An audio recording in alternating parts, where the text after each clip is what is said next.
কখনো কম্পেয়ার করবেন, এটা করে আপনার ছেলের মনোবল আপনি আগেই ভেঙে দিচ্ছেন, ঠিক কিনা?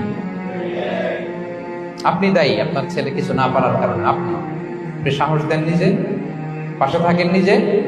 এ প্লাস যারা পাইছে পা ধোয়া পানি খেতে বলছেন যে এই জন্য। ওকে, ওই ছেলেকে আল্লাহ এ প্লাস পাওয়ার জন্য বানাইছে, আল্লাহ ওকে ওই মেধা দিচ্ছে, কিন্তু আপনার ছেলেরা আবার আল্লাহ তাআলা অন্যদিকে মেধা বাড়াই দিচ্ছে। সে ওইটা পারবে, ওইটা ওই এ প্লাস ওয়ালা জীবনও পারবে না, ঠিক কিনা বলেন? আপনার ছেলে যেটা পারবে 10টা এ প্লাস হোল্ডার ওটা পারবে না, কারণ প্রত্যেককে আল্লাহ আলাদা আলাদা ফিচার দিয়ে, কোয়ালিটি দিয়ে, ইউনিকনেস দিয়ে পয়দা করেছে।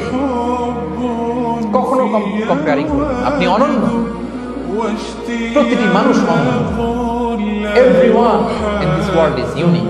প্রত্যেককে আল্লাহ অনন্য করে বানিয়েছেন। আপনার তুলনা আপনি নিজেই, আপনার তুলনা হয় না, আপনি জানেন না আপনার মধ্যে যে পটেনশিয়াল, যে কারিশমা, এটা আপনি বের করে আনতে পারেন না। ওই যে ওগুলো বলছে পাদুয়া পানি খা, লেখাপড়া করলি না, কিছু করলি না, কিন্তু আপনি দেখা যাবে অনেক বড় ব্যবসায়ী হবেন, আপনি অনেক বড় দানবীর হবেন, গ্রেট কন্ট্রিবিউটর টু সোসাইটি।